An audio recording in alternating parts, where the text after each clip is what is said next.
Welcome to the deep dive. Today, we are definitely swapping those feel-good platitudes for some pretty cold, hard strategy. Yeah, absolutely.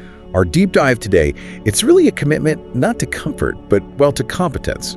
We're trying to move beyond that idea that just sheer effort is enough. Right.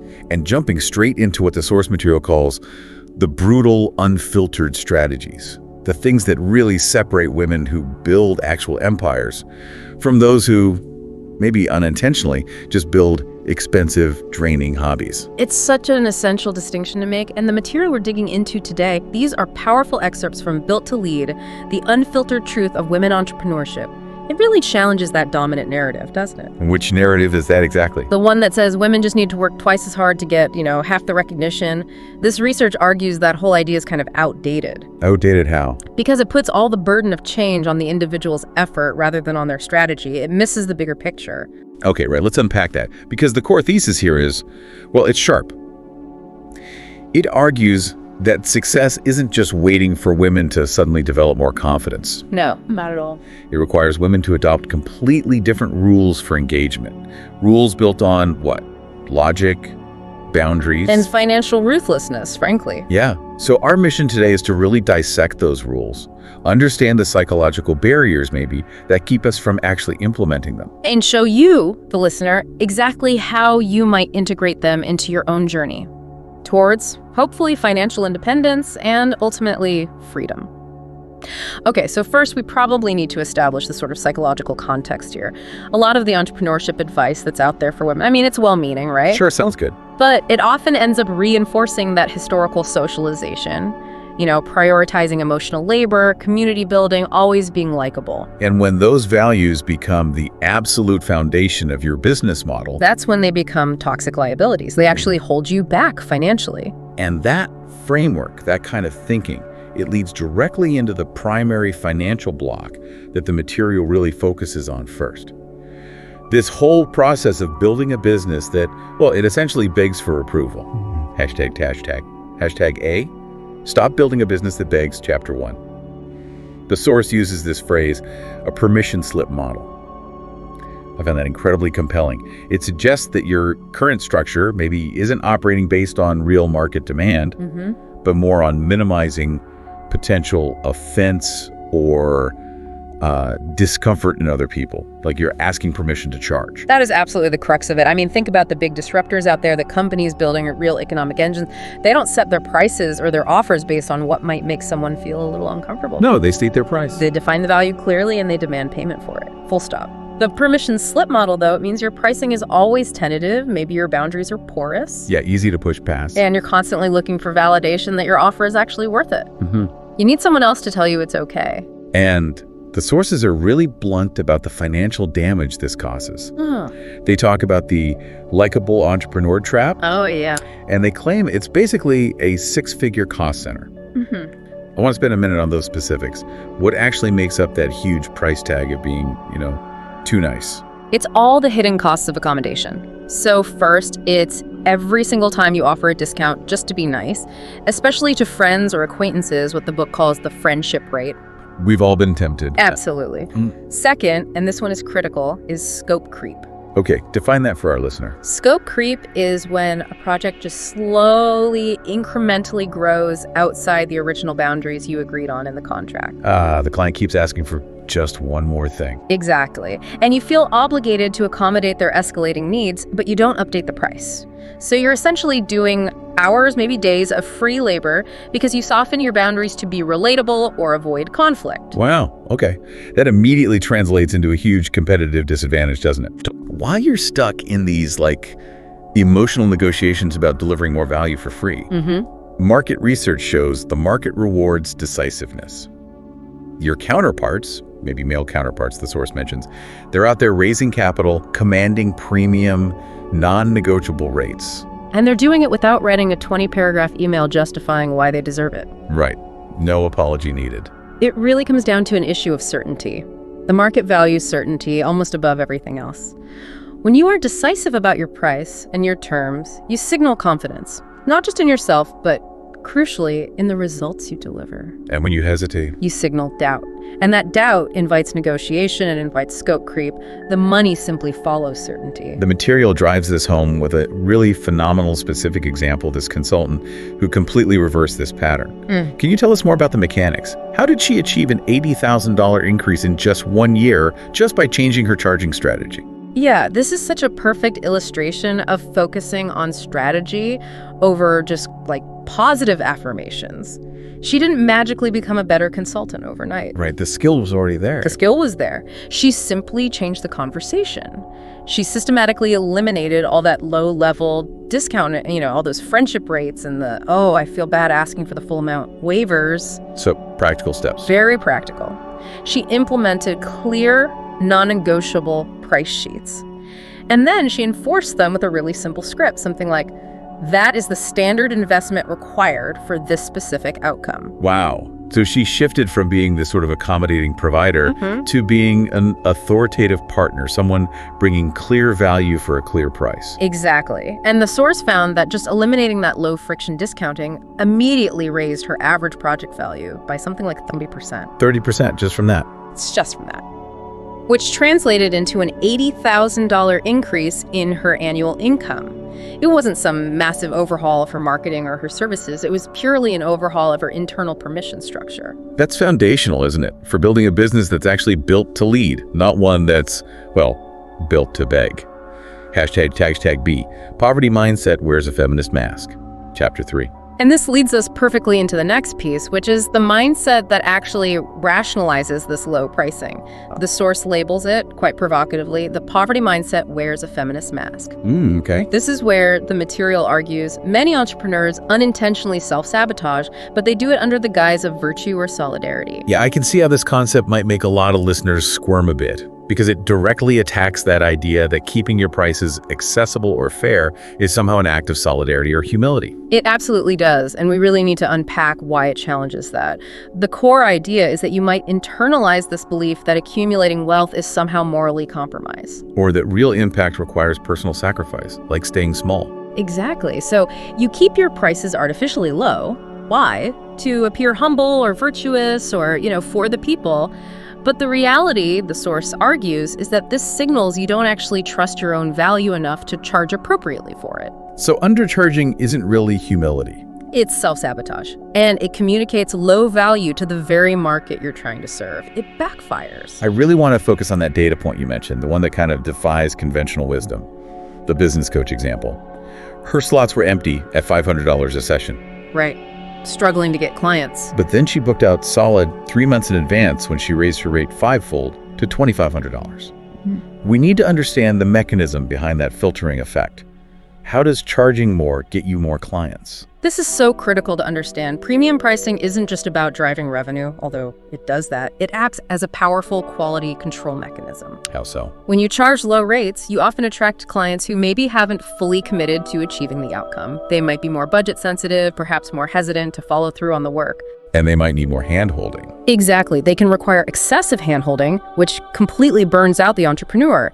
And that leads to poor case studies, testimonials aren't great, and it creates a really stressful client experience overall. Okay, but the opposite happens at $2,500. At $2,500, you are automatically filtering for serious, committed clients. These are people who have already overcome that initial fear of investment.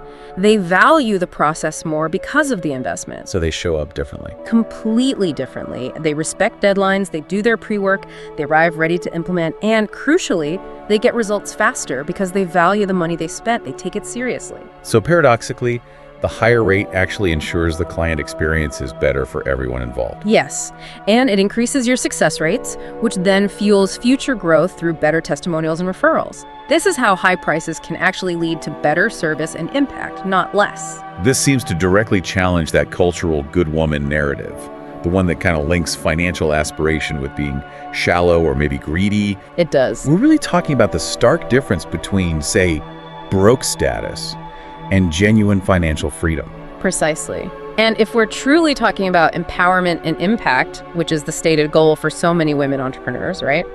Then you absolutely must acquire leverage. Financial leverage. Being broke means you have basically no choice but to take on toxic clients sometimes, just to pay the bills. You have zero negotiation leverage. Your decisions are constantly ruled by stress and scarcity. Where is financial strength? Financial strength buys you options. It buys freedom. It buys the ability to choose your impact and to do it at scale.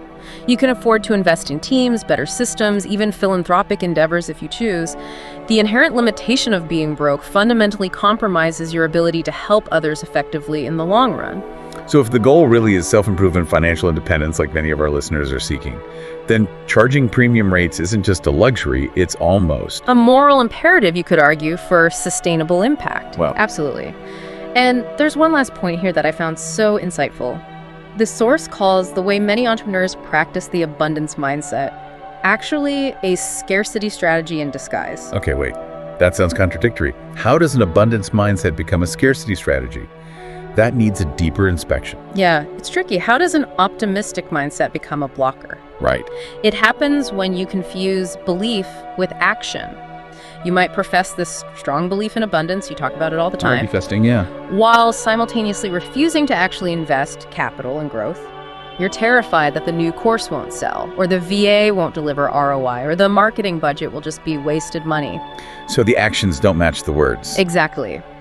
True abundance, the source argues, requires betting on yourself. And crucially, it requires spending money to make money. That's the leap.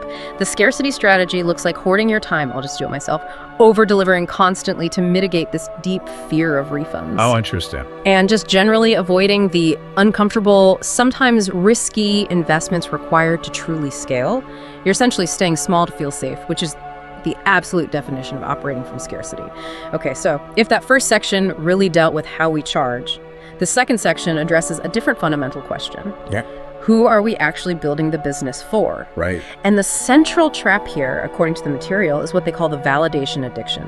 This is what redirects your focus away from profit and towards, well, applause. Yeah, the need for approval. And the core message seems to be, we need to stop building businesses primarily designed to impress people who will never, ever actually buy a single thing from us. Hashtag check it. The validation addiction is killing your vision, chapter 2. The source defines this as chasing ghosts. This constant pivoting, rebranding, shifting strategies, not based on market data, but purely because the entrepreneur gets swayed by like unsolicited opinions from Aunt Carol or skeptics online or negative feedback from people who were never going to be customers anyway. The problem with seeking that kind of external validation is really twofold. First, it gives you a fast but ultimately very shallow dopamine hit.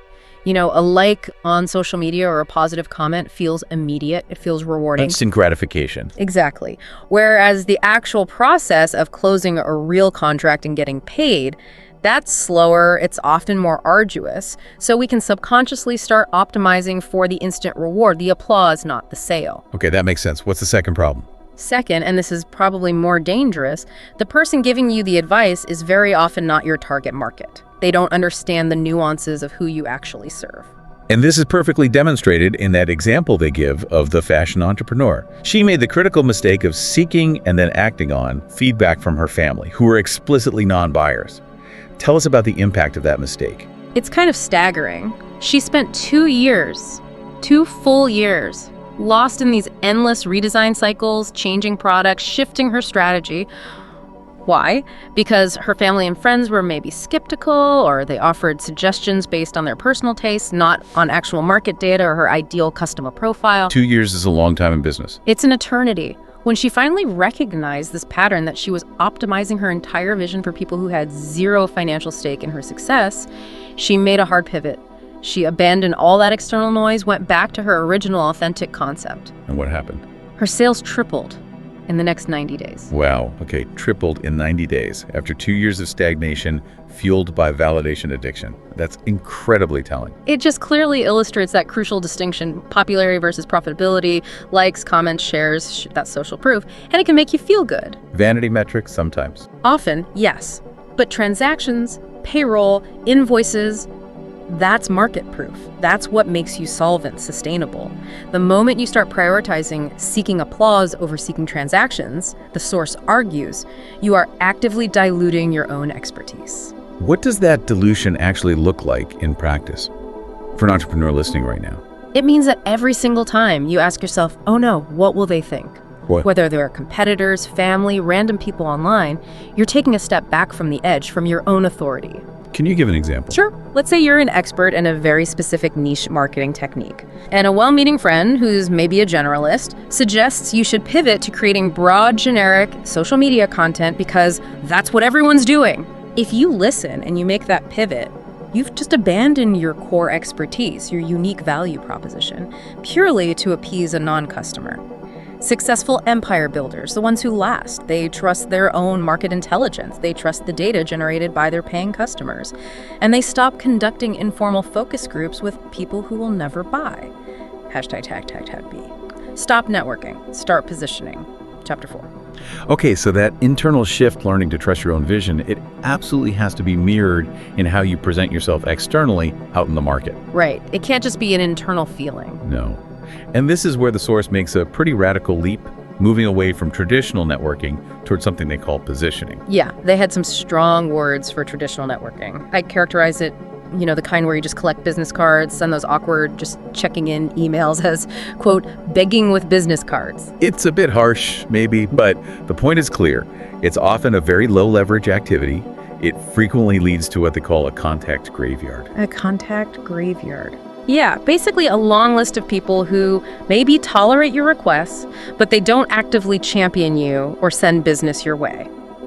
Positioning, by contrast, means the hard work of attracting the right clients is already done before you even enter the room or before they find your website. How does that work? People come to you because you have articulated such a clear point of view, such a specific solution, that you become the only logical choice for their very specific need. They seek you out.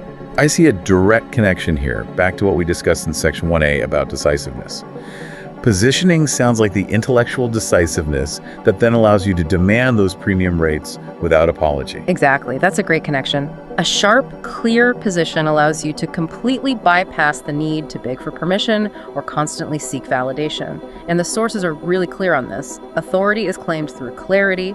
It's not necessarily earned only through the passage of time. So you don't need 10 years of credentials to be seen as an expert. Not necessarily. You need a point of view that is so sharp, so well-defined, that people immediately self-select. They either resonate deeply and flock to you, saying, yes, that's exactly what I need, or they dismiss it quickly and move on, which actually saves you a huge amount of time and energy trying to convince the wrong people. I love that idea of necessary polarization. Yeah. It creates that essential clarity. And the example of the 26-year-old entrepreneur is perfect proof, right?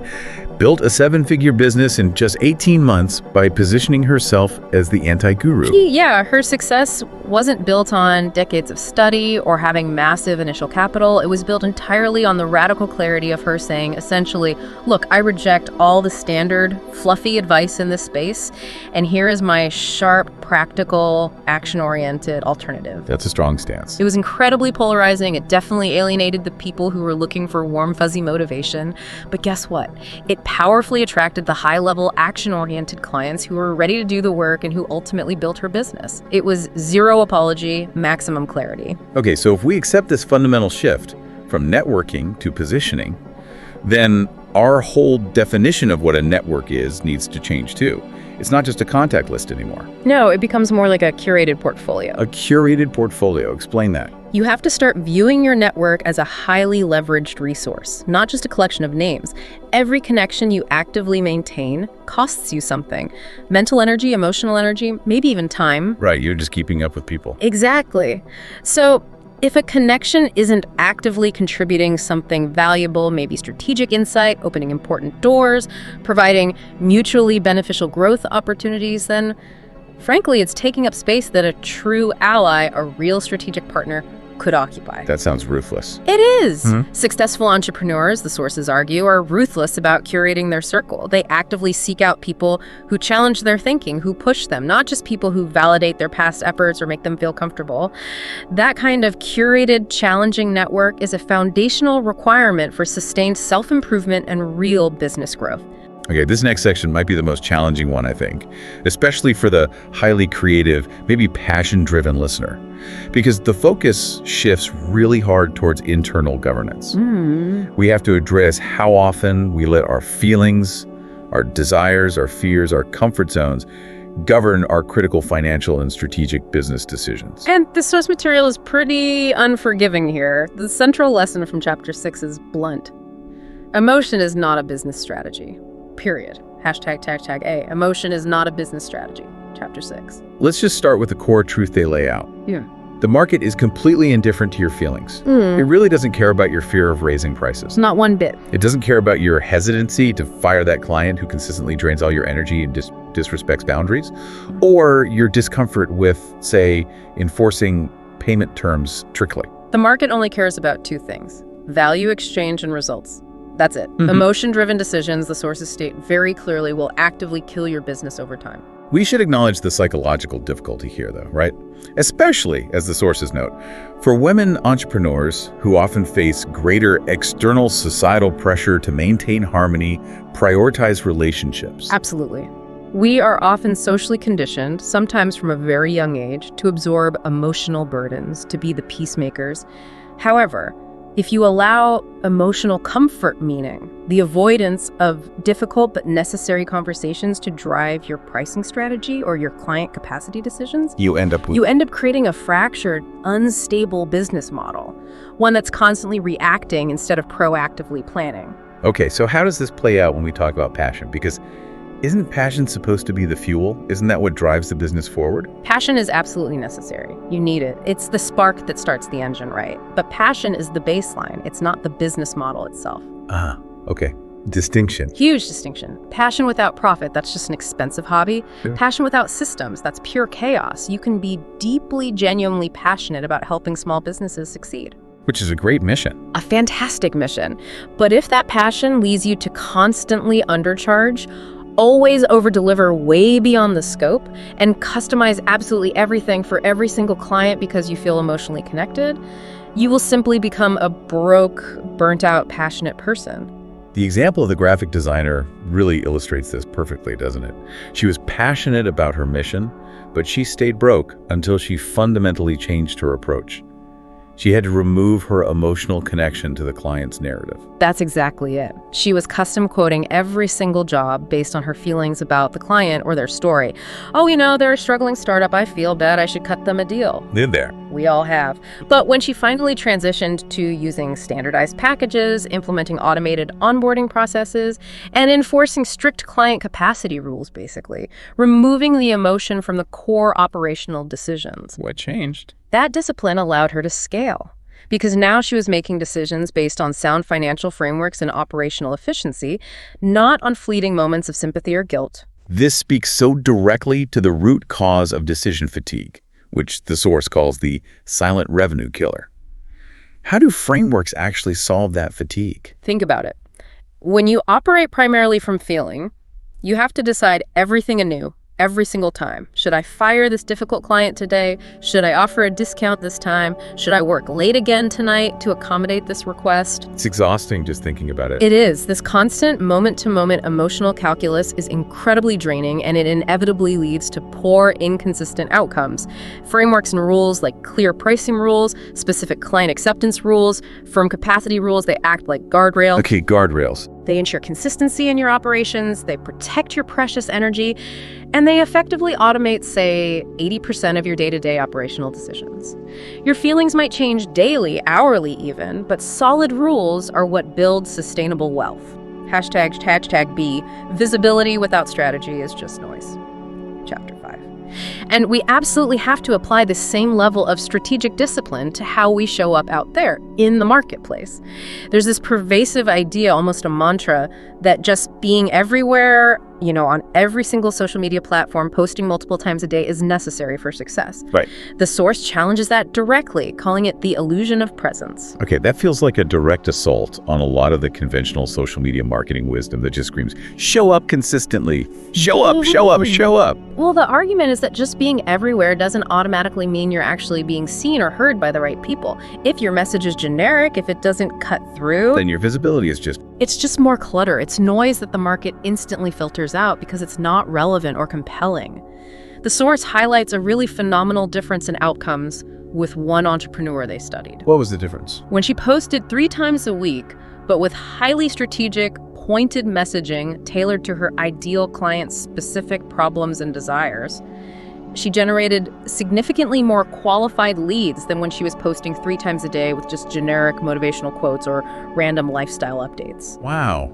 That's a massive time saving for demonstrably better results. So it confirms the quality and strategy of the message, not the sheer quantity of posts, is the critical variable. Exactly. We really need to shift our mindset away from thinking of content merely as a resume, just educating or maybe entertaining people broadly. To thinking of content as a closer. Every single piece of content you put out, whether it's a post, a video, an email, it needs to have a clear strategic function. It must answer those critical questions for the prospect. Why should I choose you? And why should I do it now? So it needs to build urgency or desire. Precisely. It has to move the customer measurably closer to making a buying decision. If your audience is just passively consuming all your free educational content, but it never translates into actual transactions, well then you're effectively running a free school, not a scaling business. Okay, that's a stark way to put it. So if the content is really meant to be a closer, then maybe we need to stop worrying so much about constantly coming up with new and different things to say. Absolutely. The source argues that visibility for endurance, for long-term recognition, requires repetition, not variety. Repetition, not variety. Okay. Think about it. The market today is incredibly saturated. Attention spans are minuscule. You don't need 50 different scattershot angles or messages. You need one core message, one core value proposition, repeated perhaps 50 different ways, tailored slightly for different contexts, but always reinforcing the central theme. Like the big brands do. Yeah, exactly. Look at enduring brands like Apple or Nike. They don't fundamentally change their core philosophy or value proposition every month. They stick to it relentlessly, campaign after campaign. The market needs that consistency, to trust your identity, to understand who you are and what you stand for.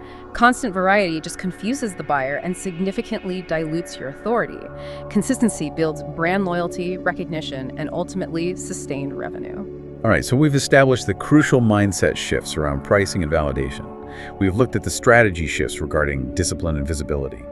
Now, we really have to ground this whole conversation in the practical, tangible stuff, the infrastructure, the things that determine whether a business actually lasts or if it just, collapses the moment the founder gets sick or needs a vacation. This is absolutely where we get into the less glamorous, but arguably more critical work that builds real generational wealth. And we have to start with a firm rejection of one of the most celebrated, almost romanticized cultural archetypes in entrepreneurship.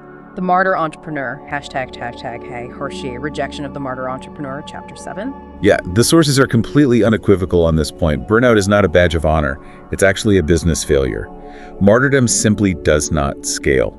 If your business fundamentally requires you to constantly sacrifice your physical health, your mental well-being, when your income and your impact are inherently capped by your own limited personal energy capacity, you become the bottleneck. The material calls that phrase, "I'll just do it myself," the single most expensive sentence in entrepreneurship. It really is. It often sounds like efficiency or maybe control, but it's frequently an act of self-glorification or maybe fear of delegation that fundamentally compromises efficiency and your ability to scale.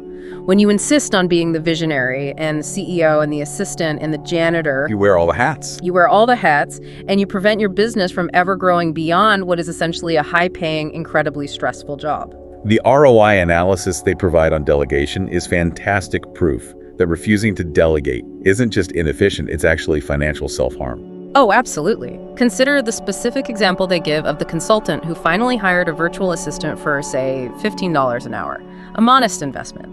This VA handled simple administrative tasks, scheduling, maybe email filtering. Stuff the consultant could do but shouldn't. Exactly. By freeing up just 10 hours a week, time she had previously been spending doing 15-hour work herself, she was suddenly able to focus entirely on high-leverage activities. Things like strategic partnerships, lead generation, closing bigger deals. And the result?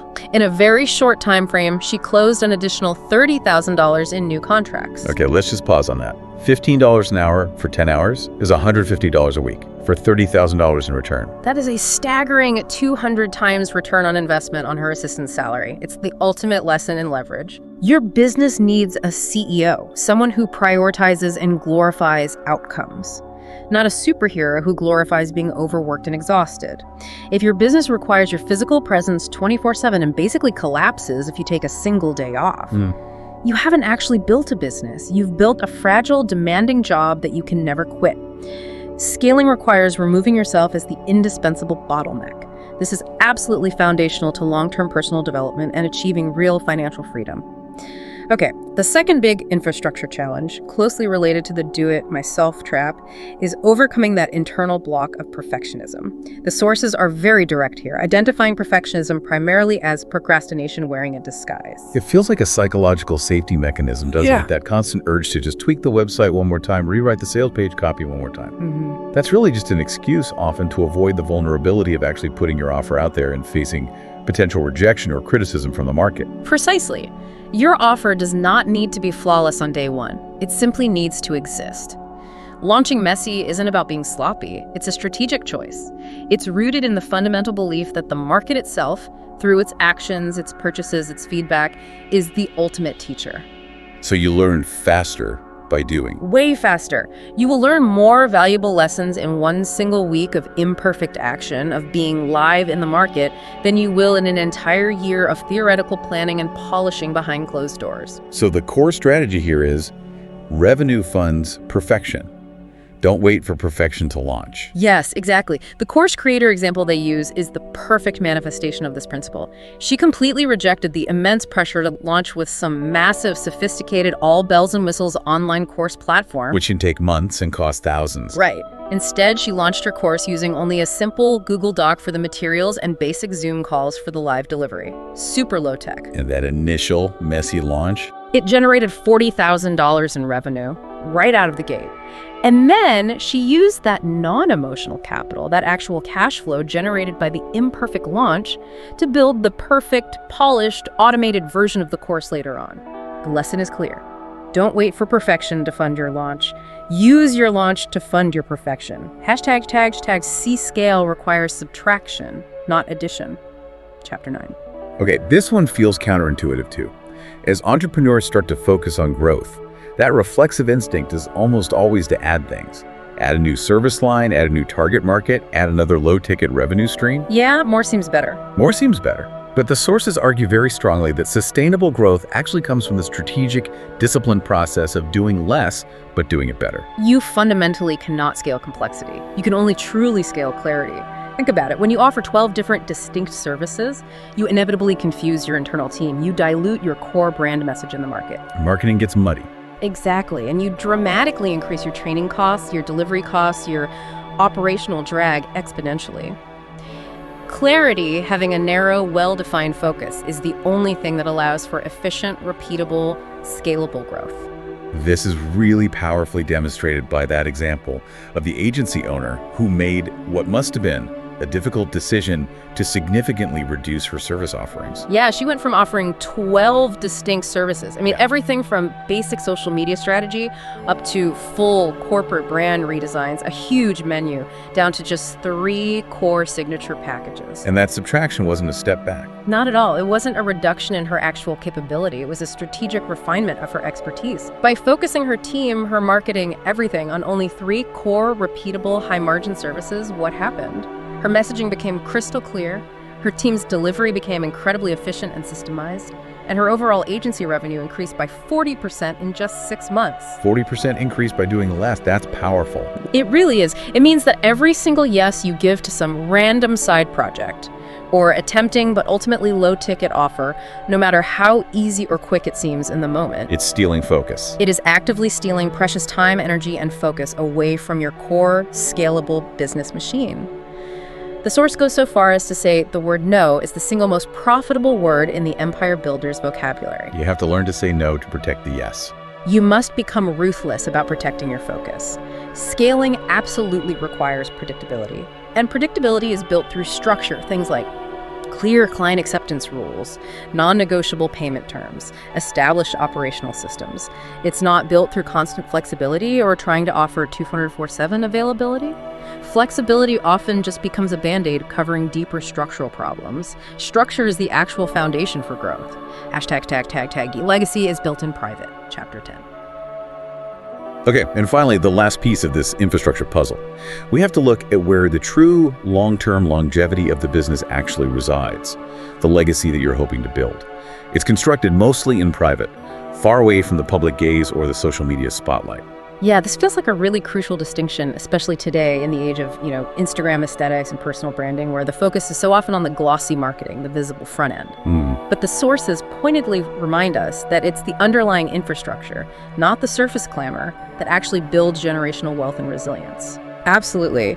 The real work, the work that ensures genuine endurance, that makes sure you're still standing strong when competitors fade, it happens in what they call the unsexy back end. The unsexy back end, like We're talking about things like having watertight contracts reviewed by actual lawyers, implementing robust financial tracking systems and controls, setting up proper legal frameworks for your business entity, conducting disciplined weekly pipeline reviews to monitor sales health, doing rigorous monthly financial audits. stuff that doesn't make for a great Instagram post. Definitely not. The goal here isn't just to go viral this quarter or look successful online. The real goal is to still be thriving, serving clients, employing people 5 years from now, 10 years from now, and beyond. Endurance over virality. So if you're just kind of relying on good vibes, passion, and just hoping the money will sort itself out, you're not really running a business. You're essentially gambling. The discipline required for thriving is completely non-negotiable for long-term success. You absolutely must establish these structures. Things like daily revenue tracking, ensuring you know exactly where every dollar is coming from and where it's going. Weekly pipeline reviews to make sure your sales momentum isn't secretly lagging behind. Monthly financial audits, and at least quarterly strategic planning sessions that analyze your actual performance objectively, based on data, completely without emotion. This kind of infrastructure is what transforms your business from being just a delicate, perhaps emotionally driven entity into a robust, resilient engine capable of weathering economic storms and sustaining growth over the long haul. #tag outro.